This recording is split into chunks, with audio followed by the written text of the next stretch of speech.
Welcome to the video. Today, something really exciting, Apple Vision Pro. I had to get it, I had to try it out. I tested it for 2 weeks, and here are my pros and cons, especially for people that are doing productivity and work and want to try it out, and also especially for people like me that are music producers. I was hoping to wear it and have my Logic Pro music project in really big and work on it, but that's actually not what I think it's really for, at least at the moment. This might sound not as positive. Again, there are really pros and cons you need to know that are really interesting, especially what this means for the future, because I'm amazed by it. Honestly, I'm a tech nerd, and this is by far the most revolutionizing product I ever experienced. Quick disclaimer, I'll put it on now, but don't think that's what it looks like. It looks a lot better than the screen recording, because you actually see it in 3D in your room, and it is amazing. Okay, so first of all, now I look at the X and tap my fingers, and it's gone. I look at the camera, sorry for the mess. We have a small daughter and she was just playing right here. I swipe, battery. Battery is another problem. Let's connect it. So it comes with this brick, if you didn't know. It's okay, but having a big headset and the battery, then either make the headset really small and light and the package that comes with it bigger, or get rid of it entirely. But it's both in the middle, so it's both annoying. But yeah, the most amazing thing, Apple TV. Apple did something new that's called immersive videos. I can't show them to you, they're not being screen recorded, but you're seeing an elephant standing in front of you. It is the closest to what you usually see in real life, and in my opinion, it's even better. The elephant is right in front of you. You see 180 degrees, so you can look around. It's in 3D, but not that cheap 3D cinema experience. It feels real. I've tested it on my mom, grandmothers, couple in the family, my wife, friends, and they were all like, wow, it feels like you can touch it. Even one called me the next day. I dreamt about it. It was so amazing. And I personally don't want to see anything else anymore, because it is in comparison boring. There's also a music video by The Weeknd. The video of the music video on YouTube in 2D normal is boring and bad, but the Apple Vision version is crazy good. Sport events. It feels like you're sitting in the first row. It's so good. So good, I even went down the rabbit hole to inform myself about how to create this content. The camera costs 30,000. It's a Blackmagic camera with 2 lenses built in, but you can only distribute it on Apple TV, and getting in there is really hard, so it doesn't make a lot of sense right now. But once every 10th person has something like this, so it's actually worth it, it will be really amazing. And that's also one of the big cons of this lens, of this Vision Pro. It's not in enough hands right now, because it's too expensive, too heavy, too bulky. It looks stupid. People need to get used to it. And there's not much to do. The first 5 days, it was like a new toy. It was amazing. And then the last 2 days, I didn't even touch it. But it's still really cool. Widgets are amazing. You can create a widget and put it on the wall. There, Apple Music is there. You go away and come back a week later, it's still there. You can put a clock there, your calendar. It's crazy. The future is we all live in rooms that are completely gray and boring, and then we put a vision device on and it makes it look amazing, and you can change it every second. You go outside, your city's too boring, you change everything. It's crazy, and it would be also possible right now, but nothing is supporting it. Then most of the apps are just clones of iPad apps. Let's see what's really crazy. Space Vision, love it. Okay, in front of me, the sun. I can pick it. I can make it bigger. Wow.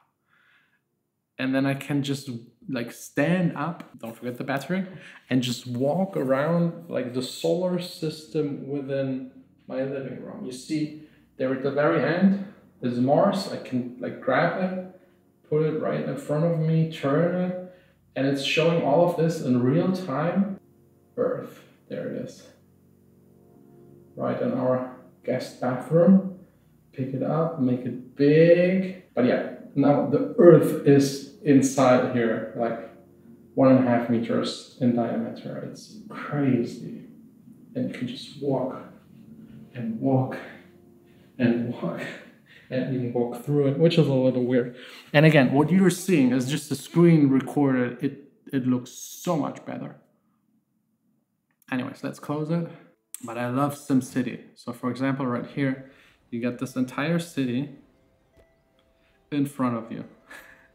It looks so crazy because in front of me, I see it. You can see it through the screen recording, but when I look at the feed of the camera, I'm just sitting here in an empty space and look really stupid. But yeah, I can make it really small. And you see there's an airplane and it feels like it's really there. I can turn it around and I can make it really big. Again, it looks like it's really there in 3D, like someone built a model. It doesn't look as cheap as you see it. Yeah, you can pick something and then just draw on the table. And it's for me now there, but in reality it isn't. And you get all of the tools, and that's just the beginning. That's really fun. You can put it up on the wall. If someone else has the same vision, you can like look at it at the same time. Love it. But there are also game rooms. You can play cards. The Marvel Studios What If is really amazing because you turn your hand around and then there is a big thing where you can like do magic and it feels real. You can't feel it, but you see it, and it's so convincing that you really feel immersed in a way I've never experienced before. The game is still crap. It's just like a story game, but if someone would really do something with it, would be the best game ever. Yeah, the news. Anyways, let's not talk about the news.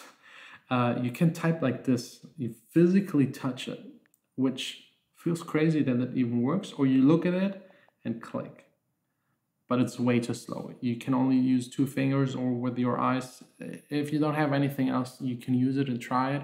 But honestly, just use the voice stuff. It works really, really, really good. Pictures is also really nice. You see, for example, no, there's no point in showing it to you. My mom is an artist. That's one of her sculptures. To me, now it looks 3D, because in real life it's 3D, but for you it's probably just 2D. But it's still impressive to view it as so big. But then productivity and work. I was hoping that I will wear it and be more focused, but wearing it for longer than, I don't know, an hour or 2. I now start feeling it, and this video is maybe 15 minutes or something like that. I feel it. There is a little bit of pressure. They also have this other strap that makes it a bit better, but it's still not something you can wear for productivity and work longer than maybe 2 to 4 hours. And then you really feel it. It's also weird because I see everything in a slightly crappy version of reality. Like everything is a little more fuzzy, especially in low light situations. It gets really grainy. You can look straight into the sun, no problem, because your eyes don't look into the sun. You just see a camera feed of it. So there is no danger. And then for productivity and work, most of the apps just aren't there yet. For example, if I want to use Logic, let's see if it works. Sometimes it detects the MacBook, sometimes it doesn't, but you can like manually select it. Let's do it. So it's now picking up my Mac. It works seamless most of the time. You can choose how wide to have it, like standard, wide, ultra wide.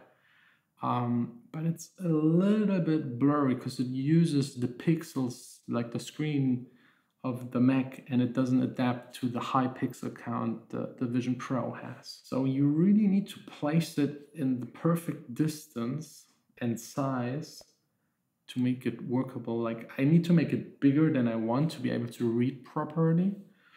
And then if you want to open up Logic or any other kind of productivity app, you need to control again it with trackpad and mouse of the MacBook or external. There is no vision control in there. I found a way around it using a remote app, Jump Desktop. So you remote stream the Mac into the Apple Vision Pro without using what Apple provides. And then it works, but really bad. And the UI isn't made for it. It's all too small. You need to look really precise. So this is crazy good. Like, look, you can make it big, and it looks good enough. Again, it's slightly less crisp than using the usual apps. Again, battery. I need to, like, honestly, if you use it for more than an hour, just leave it connected. Then if you make it big so you can read everything, you have to turn your head a lot. And when you move around, everything gets blurry for the time you move around. That's a little weird. I don't like that.